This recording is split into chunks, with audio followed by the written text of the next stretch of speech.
Venezuela, a mysterious land of unexplored mountains and impenetrable swamps. Home to strange creatures and isolated tribes. It's famed for its lost worlds, each dramatically different and filled with its own unique species. But rather than being lost, each is linked by a mighty river, the Orinoco, the rumored route to El Dorado, the legendary city of gold. For centuries, Venezuela's treasures were protected by impassable rapids and fierce people. Even the location of the Orinoco's source remained a mystery. Only now are these wild secrets being revealed.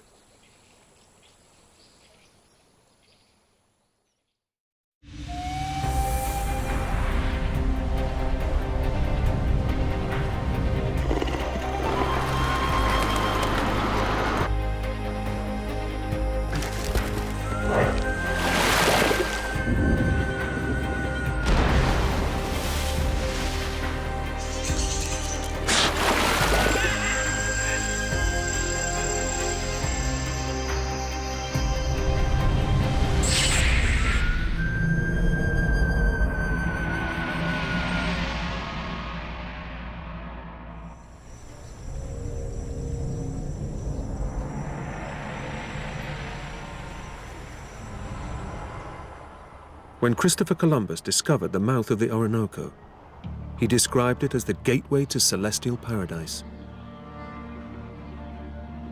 It was so large, he realized the river drained not an island, but an entire continent. In terms of volume, it's the third largest river in the world.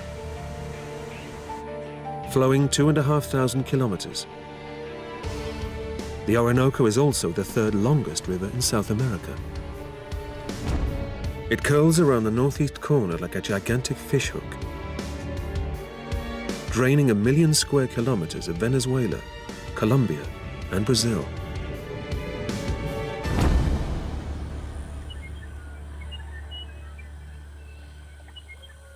At the river's mouth, the Orinoco Delta stretches 450 kilometers along the coast of northeast Venezuela.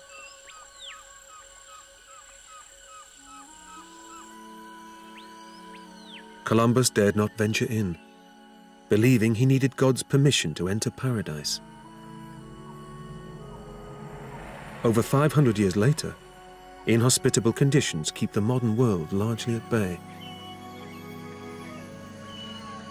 meaning Columbus's paradise is still a haven for wildlife. Mangroves underpin this saline swamp.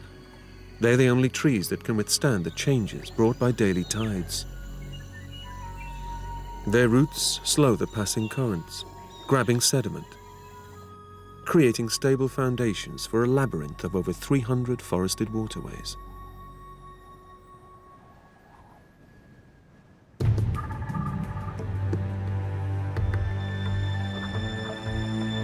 The Delta's forests are haunted by a ghostly hunter, the puma.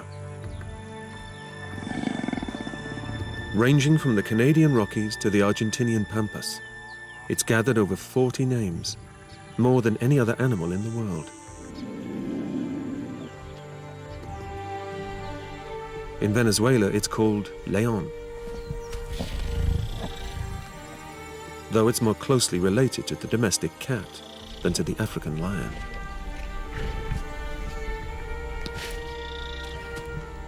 The secret to its survival lies in its willingness to eat anything, from tiny insects to large mammals.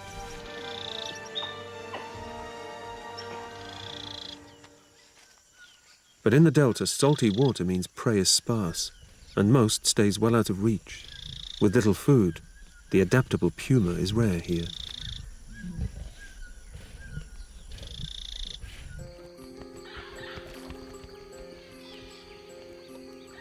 The tidal forests are dominated by specialists, Bizarre creatures that have gone to extraordinary lengths to make a living at this wild frontier between land and sea.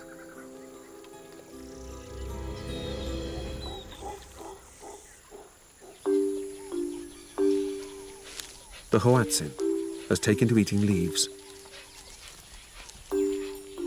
Raised on such low-energy food, the chicks grow slowly. Last year's brood helps out, acting as sentries.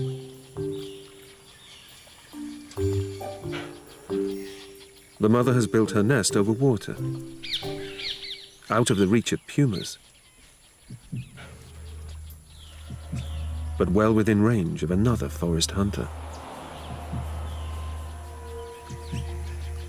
A tree boa. Usually it's an ambush predator.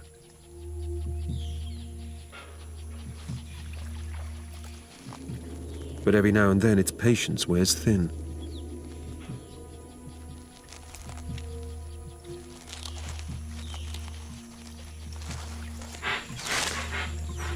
The hoatzin lookout soon spot it.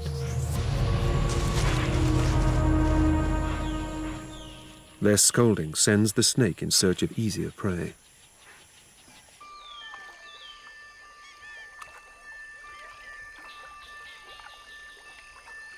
Strange creatures keep tabs on what's going on. Four-eyed fish.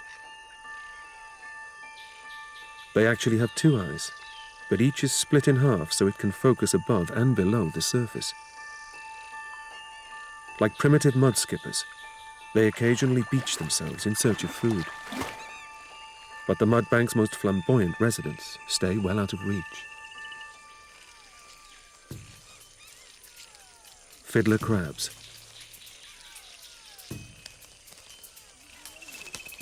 At low tide, the males put on their show.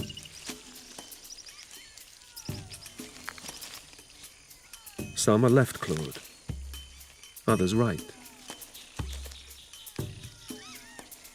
Each has his own particular style. It's all about getting one over on your nearest rivals. But while some focus on attracting mates, others turn their attention to collecting food with their smaller, more manipulative claw.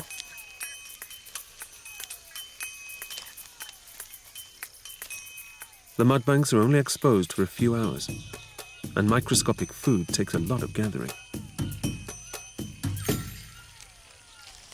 In the end, it's best to be ambidextrous.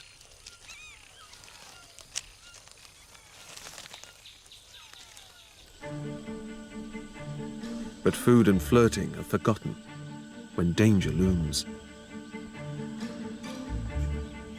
Squadrons of scarlet ibis arrive to harvest the mudflat's bounty. Fiddler crabs make up 2/3 of their diet and give them their brilliant color.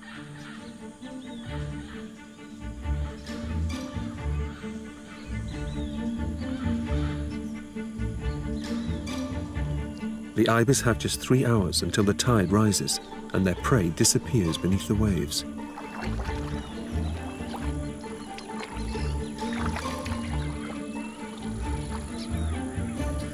More and more gather in prime feeding spots.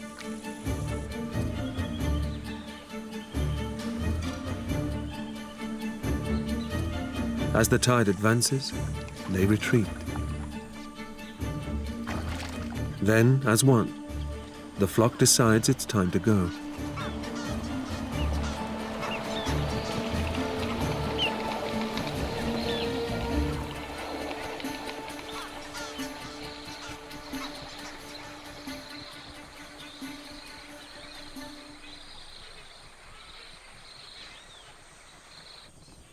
With the tide reaching its peak, there are few places for the ibis to gather.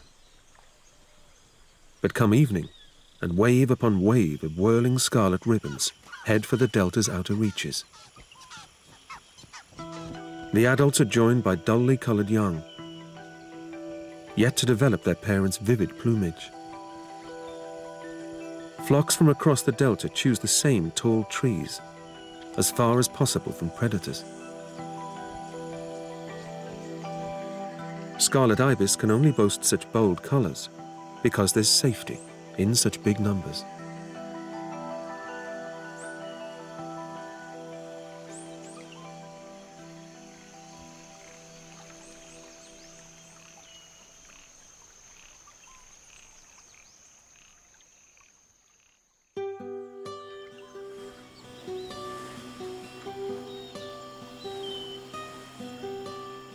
While wildlife abounds, the warao are the only people to have made the Orinoco Delta their permanent home. 9,000 years ago, they were hunted by cannibals and fled to the mangroves for safety. Known as the canoe people, they've chosen a precarious way of life. The warao call the delta Orinoco, the place to paddle. Their villages inspired explorers to name the country Little Venice, Venezuela. The stilted houses, palafitos, are designed to withstand the twice daily floods, and their open sides encourage a cooling breeze. It seems an idyllic existence, but someone's got to feed the family.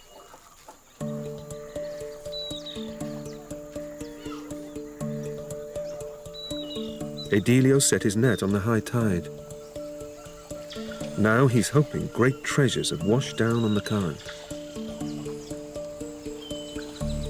His two boys, Ivan and Arjen, watch his every move.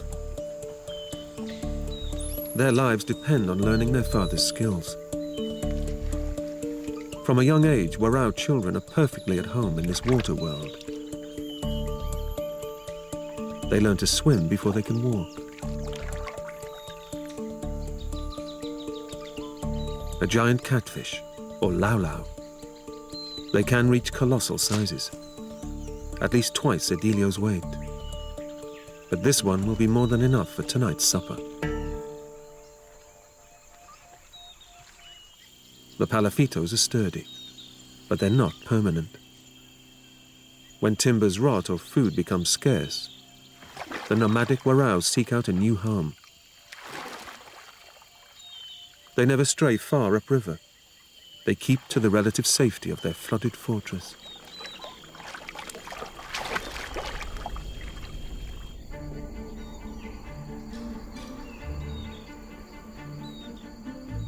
But the early explorers saw the Orinoco as a route to El Dorado. The fabled city of Indian gold. Sir Walter Raleigh was one of the first. In 1595, he and his crew made it through the delta and 800 kilometers upriver, before a series of rapids halted their progress.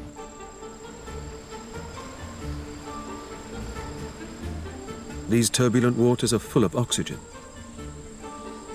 attracting vast shoals of fish. They in turn draw in scores of hungry predators.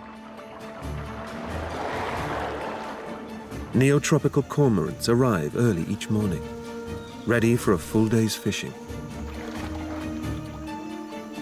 Spectacled caimans gather in the shallows.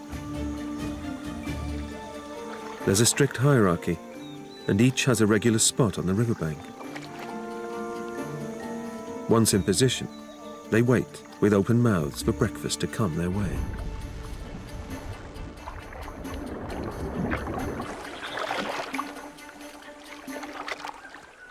Egrets and herons slot in where they can. Opportunists, ready to grab a snack. Then, a fearsome sight. Orinoco crocodiles, the largest predators in South America. They grow up to 5 meters long, and powerful tails propel them at great speed. The narrow snout cuts easily through water. This is a specialist fish eater.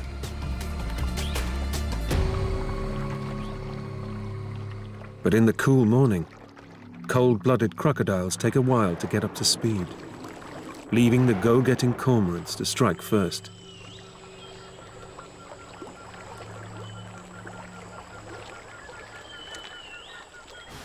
Defeated by the falls, Walter Raleigh went home with nothing but admiration for Venezuela's natural wonders. But his stories inspired others to follow. According to Charles Darwin, Baron Alexander von Humboldt was the greatest traveling scientist who ever lived. 200 years after Raleigh, he journeyed farther up the Orinoco than any naturalist before.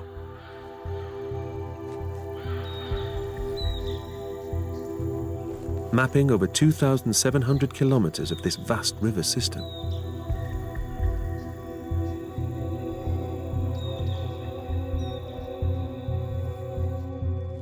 The call of red howler monkeys terrified most explorers.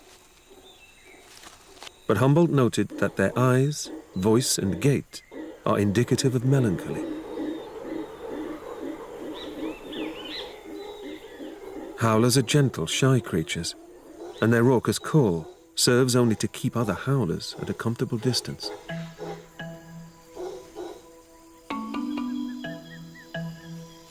They lead a tranquil, if somewhat precarious existence, high in the treetops, where they have access to their favorite food, fresh leaves. They may be plentiful, but this strict diet is hardly invigorating.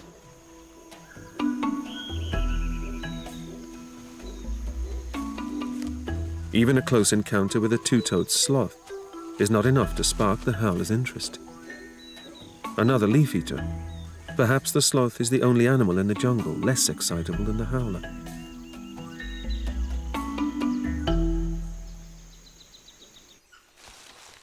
Wedge-capped capuchins are rather more lively. Like the howlers, they use their tails for support and balance. But they travel the lower branches to find their favorite prey. Insects.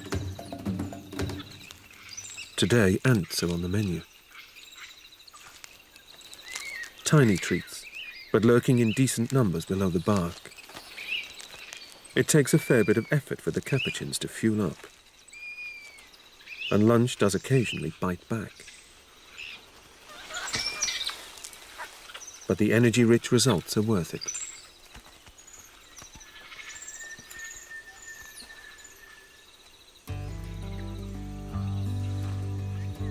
Capuchin society works to a strict pecking order. And in times of hardship, only the upper echelons get access to food. Living in groups of up to 30 strong, it pays to groom allies. Only when that's done can they afford to sleep off the morning's exertion.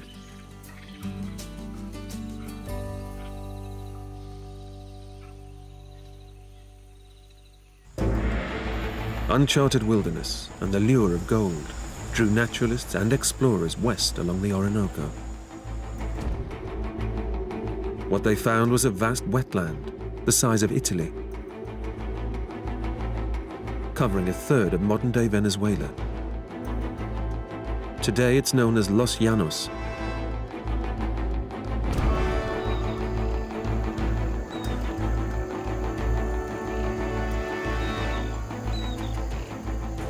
The descendants of the Spanish invaders, known as llaneros, still live here, maintaining huge herds of cattle in this seasonal swamp.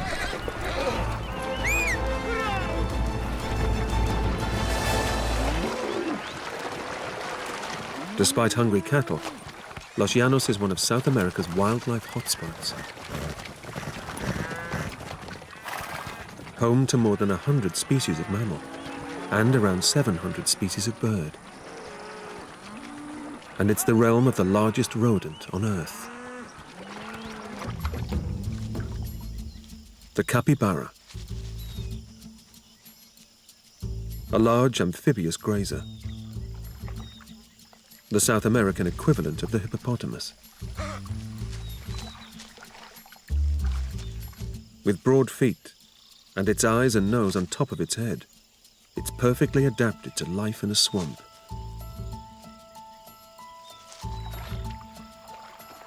But where there are rodents, even giant ones, there are animals to eat them. Green anacondas, crocodiles and caiman abound. And these predators rarely go hungry.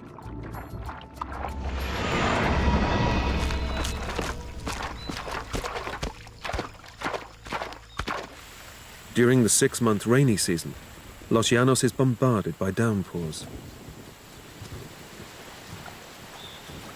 The water level rises by up to a meter. Huge tracts of land disappear.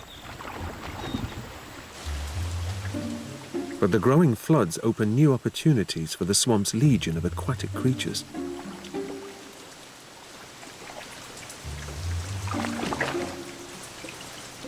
Normally shy terrapins emerge from dry season refuges and disperse across the wetlands.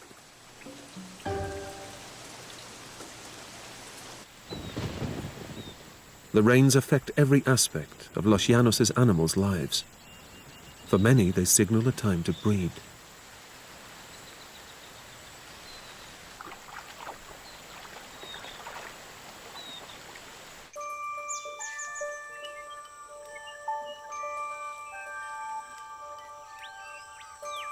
Leafy nests, carefully constructed 3 months ago, are rotting away, leaving leathery eggs exposed at the surface.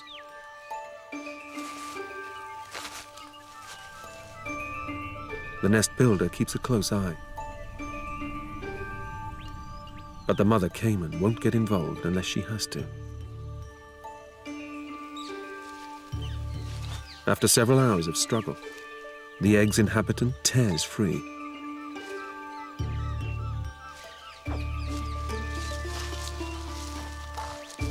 Within minutes, more and more siblings emerge.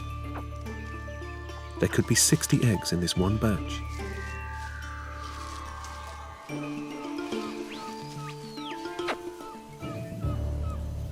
The nest is well positioned, close to the high water line. Newborn caiman have many predators. Their survival instinct tells them to head straight for water.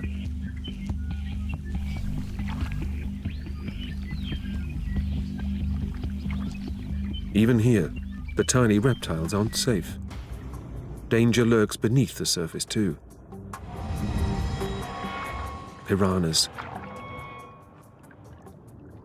Until they outgrow their predators, these caiman will always be in peril.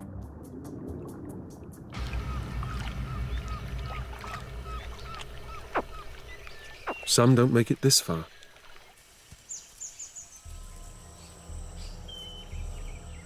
Crested caracaras normally scavenge carrion. But an unguarded nest is too tempting to resist. This eager caracara is in for a surprise. With its first breath, the hatchling caiman fights back.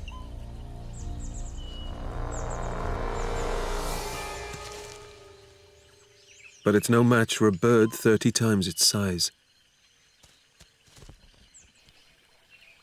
Predators will kill thousands of young caiman in the coming weeks. But thousands more will survive the onslaught.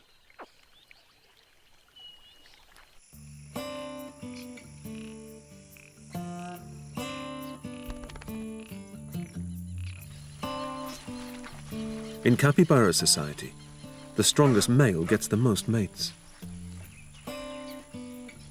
In Los Llanos, there are so many capybaras that there's always a contender for the crown.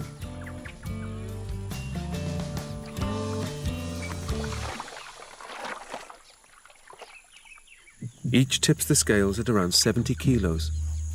This is the heavyweight championship of the rodent world.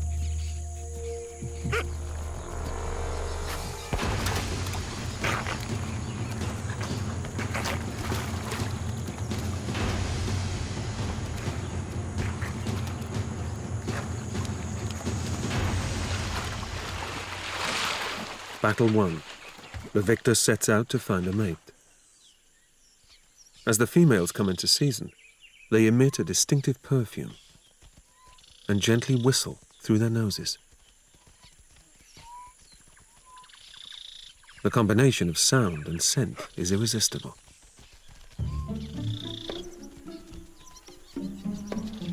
But the female is no pushover. She still wants proof that her suitor is the strongest.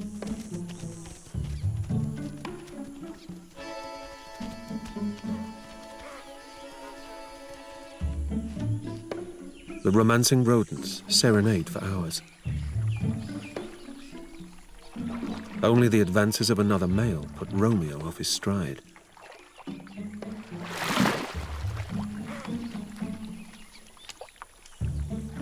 He finally wears down the female's resistance.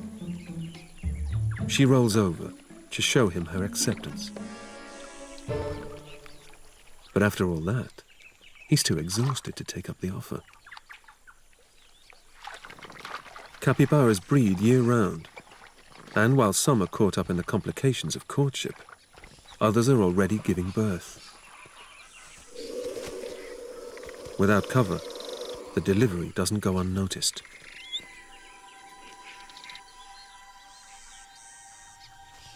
Like the caracara, black vultures are normally scavengers. But the helpless newborns are just too tempting.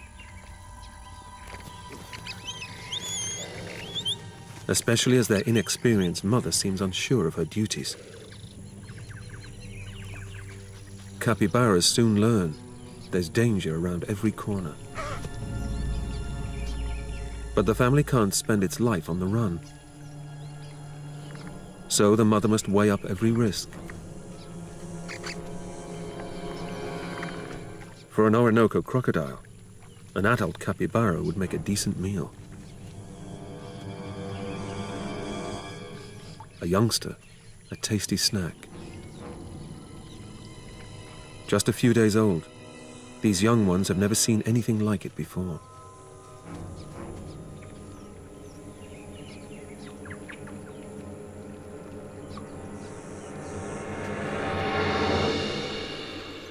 But the massive croc seems more interested in catching rays than rodents.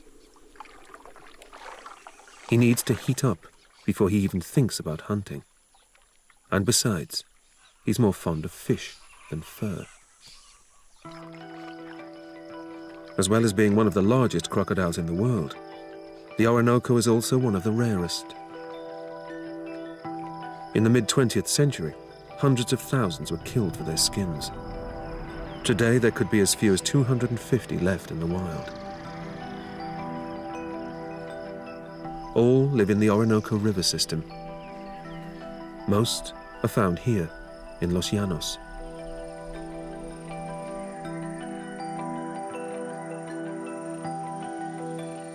The Orinoco crocodile is heavily outnumbered by its smaller relative, the spectacled caiman. Thanks to bonier scales, the caiman is far less attractive to hunters. Its knobbly skin makes poor leather. And it's far less choosy about its food. For a caiman, a capybara baby boom is good news.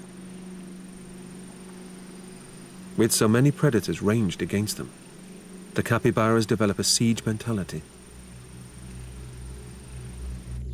Families stick close, under the watchful eye of the dominant male.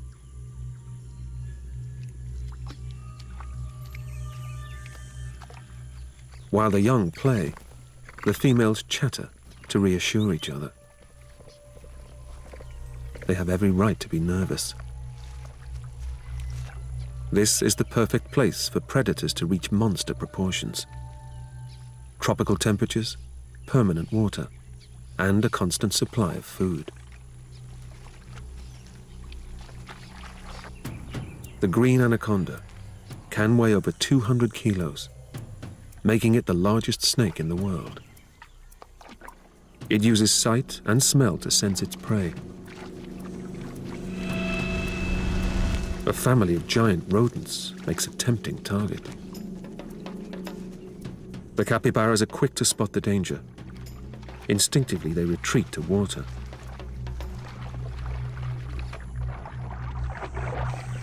But it's a decision fraught with risk. One of the babies splits from the group. It's a fatal mistake.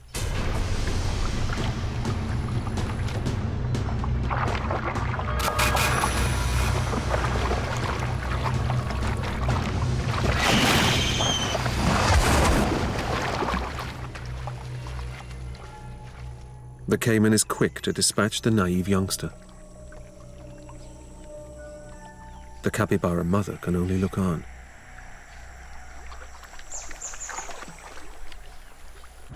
With piranhas closing in, the caiman needs somewhere to devour its prize in peace. But nothing goes unnoticed around here.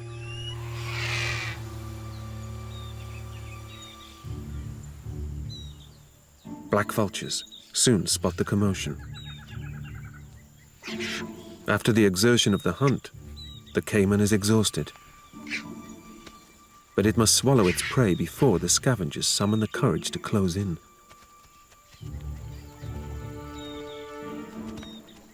With teeth designed to grab rather than slice, the caiman has its own technique for dismembering prey.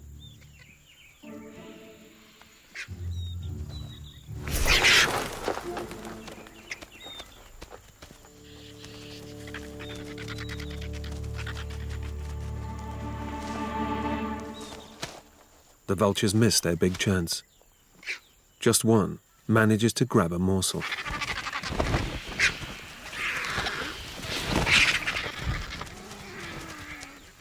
The mother capybara appears confused.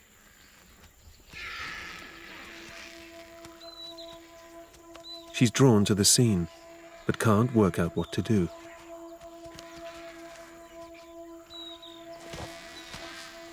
The caiman takes decisive action. The mother struggles to make sense of it all. Her baby's scent still hangs in the air.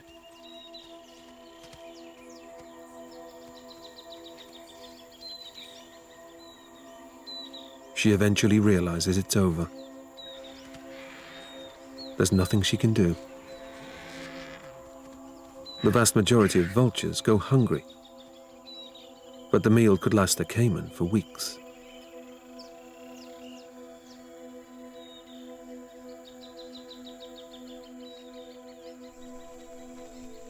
At dusk, the capybaras retreat to dry land.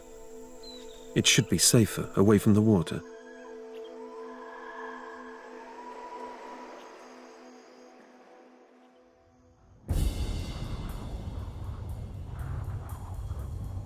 Los Llanos receives around a meter of rain every year. But most of its water flows in from the surrounding mountains. It starts as moist air, blown in on trade winds from the Atlantic Ocean. As it approaches Venezuela's southern border, it's forced up against the flat-topped mountains of the Guyana Shield, cooling and condensing into rain clouds.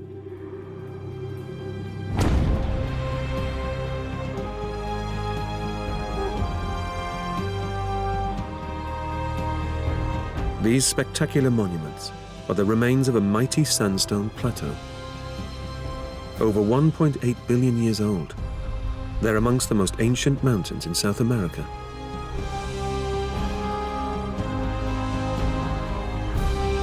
There are more than 100 of these foreboding peaks.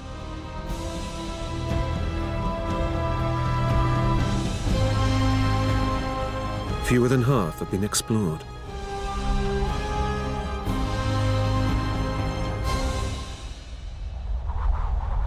Locals call them tepuis, the houses of the gods. The highest, at just over 2,800 meters, is Mount Roraima.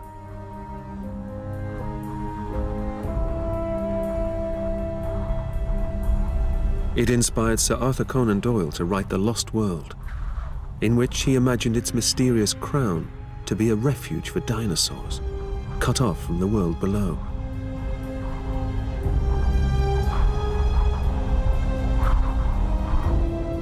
The sculpted rocks of its summit are inhabited not by dinosaurs, but by a relic from even further back in the mists of time.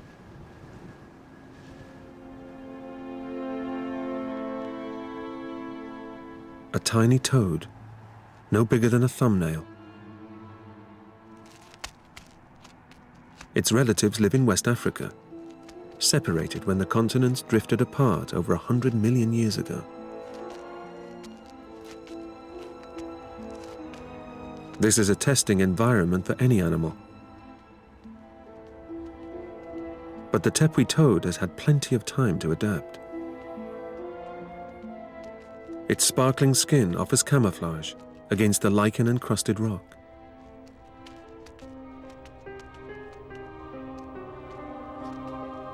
Its blackness means it warms up quickly during rare bursts of sunshine.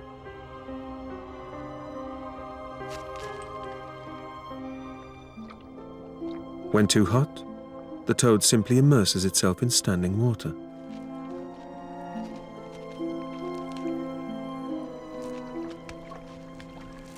Its opposable toes help it to negotiate slippery rocks. But there's little for a toad to eat here. Just a few insects carried up on the wind. And Roraimo's hardy little survivor faces tough competition from an unusual direction. Plants.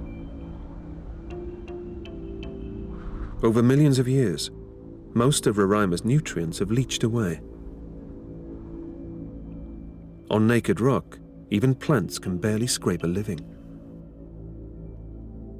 But a few have found a way to flourish. They've become carnivores. The smell of rotting flesh attracts a fly to the cap of a pitcher plant. Confused by the absence of meat, it explores further and ends up in the pitcher's trap. Downward-pointing hairs prevent escape. Bacteria living in the well at the bottom will break down the hapless insect, providing the pitcher plant with all the minerals it needs.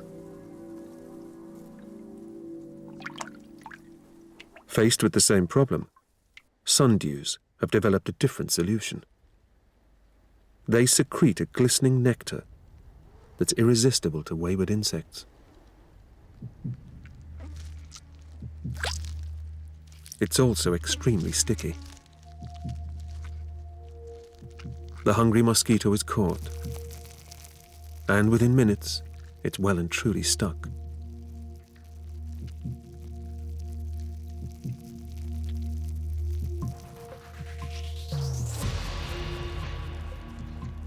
Within days, the mosquito's vital fluids will be absorbed. The sundew will have its fix of nutrients, enough to keep it going for months.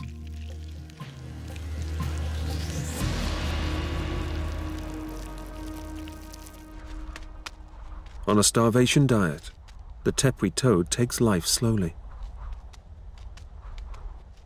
It neither hops nor swims. There's no point wasting energy rushing around.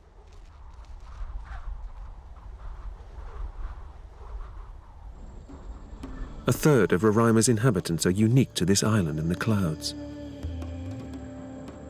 Their evolution has been driven by its extreme conditions. The most important factor is rain.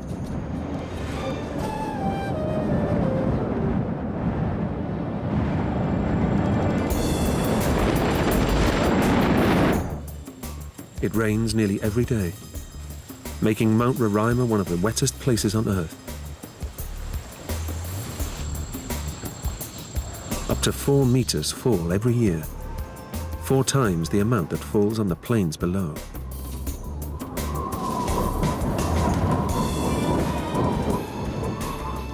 torrents of water rip away soil and carve into the rocks.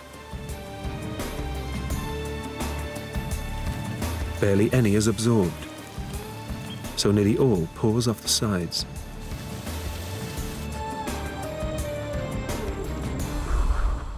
Roraima is known as the mother of all waters. But each of the 100 or so tepuis experience the same spectacular weather.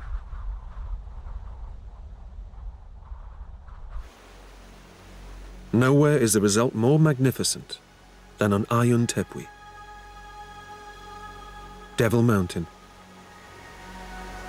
home to the highest waterfall in the world.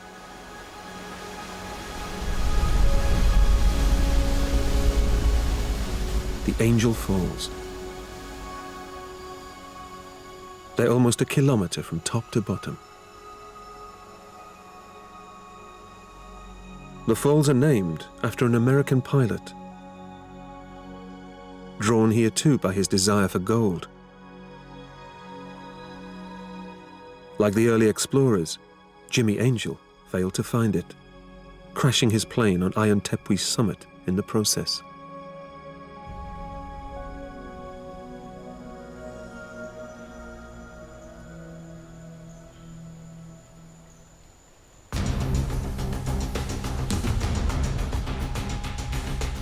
Water generated by the tepuis enters a network of rivers, which rush through the jungles below, and eventually onto the plains.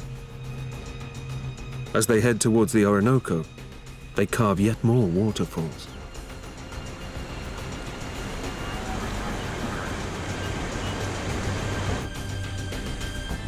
Over 200 tributaries flow into the Orinoco, but there can only be one source.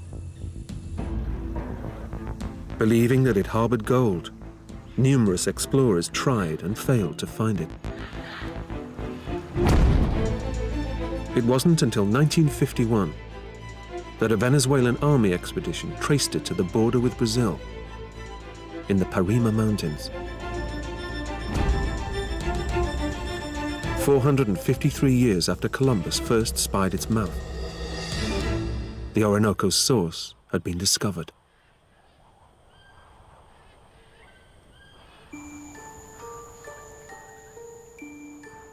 The Parima's foothills are covered in rainforest and teem with wildlife. Jungle creatures divide the forest between them. At every level, a battle for survival. Some rely on camouflage, others on poison. The best defended amphibians are the poison dart frogs. They advertise their toxicity with garish colors. The poison comes from their diet, a cocktail of beetles and ants. It's so strong that even touching a dart frog can kill a human. The yellow-banded dart frog is one of nearly 300 frog species found in Venezuela, many of which are found in the damp jungles shrouding the headwaters of the Orinoco.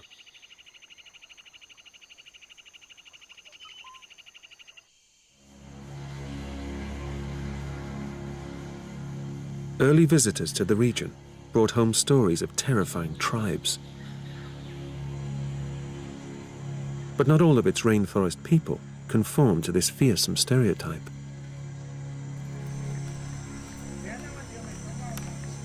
A Piaroa shaman prepares a hallucinogenic snuff called yopo.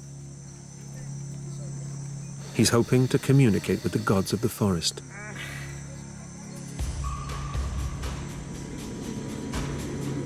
His mind and spirit soar.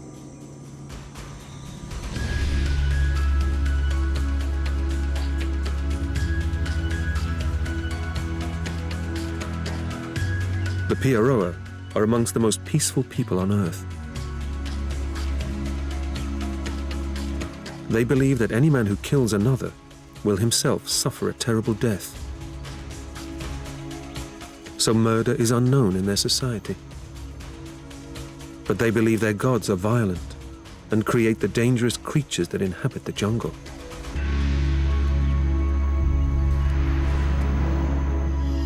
In his trance, the shaman tries to get the gods on his side.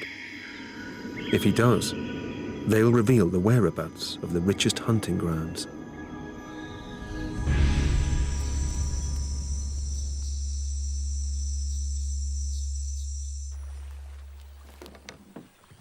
Next morning, armed with the shaman's vision, his son heads into the forest.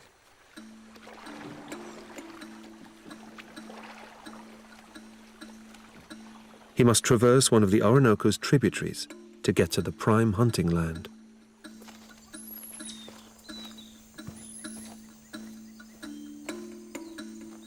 Petroglyphs, thousand-year-old rock carvings, reveal that people hunted this area long before Columbus ever set foot in South America.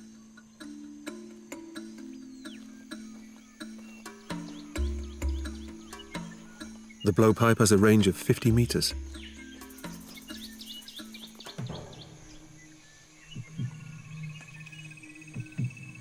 The darts have cotton flights.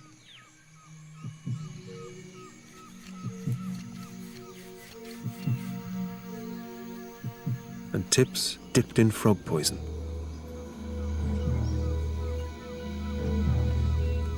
They're deadly accurate.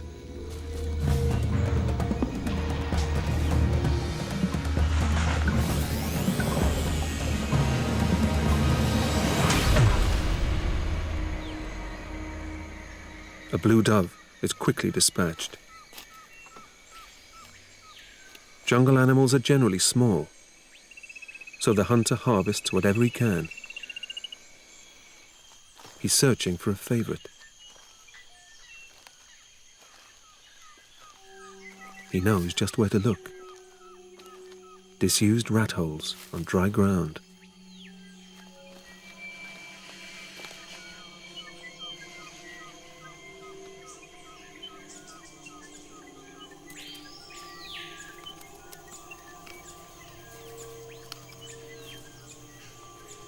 A giant tarantula.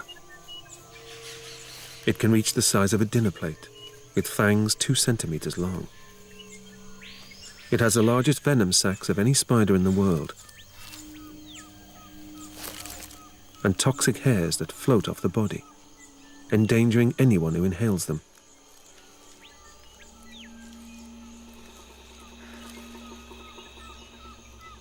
But the piaroa are experienced spider catchers.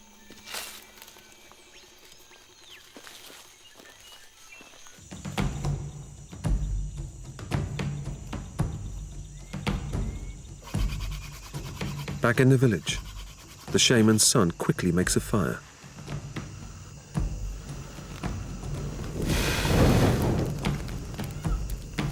Then burns off the tarantula's toxic hairs. Roasting it takes minutes. The joints whistle when it's ready. The tarantula is surprisingly meaty and tastes like barbecued prawn. Just watch out for the fangs.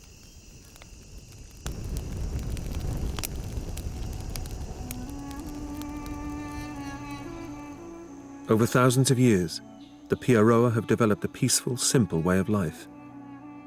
But the shaman sees turbulent times ahead. El Dorado has finally been found.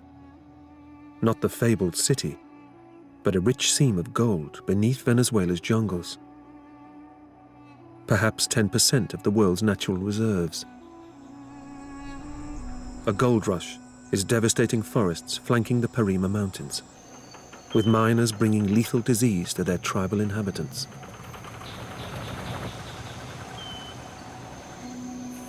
Mercury used in the extraction process is flushed into the rivers,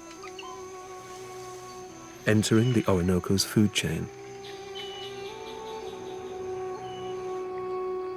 Eventually, it will reach the delta, for 9,000 years a sanctuary for the warao.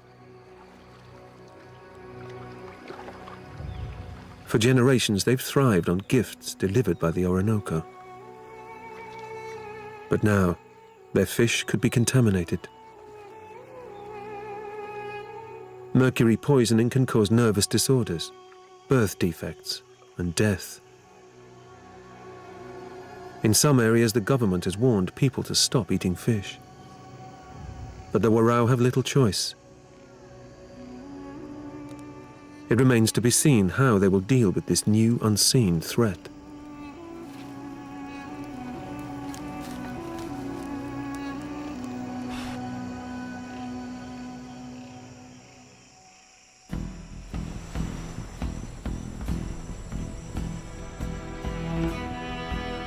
Explorers came to Venezuela looking for gold.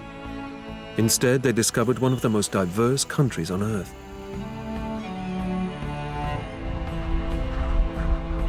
Many of its inhabitants rely on the mighty river that runs through the country's heart. The first river in South America to be discovered, and the last to disclose its source. The Orinoco's future is uncertain, but it still bonds some of Latin America's most spectacular natural wonders. The real treasures of El Dorado.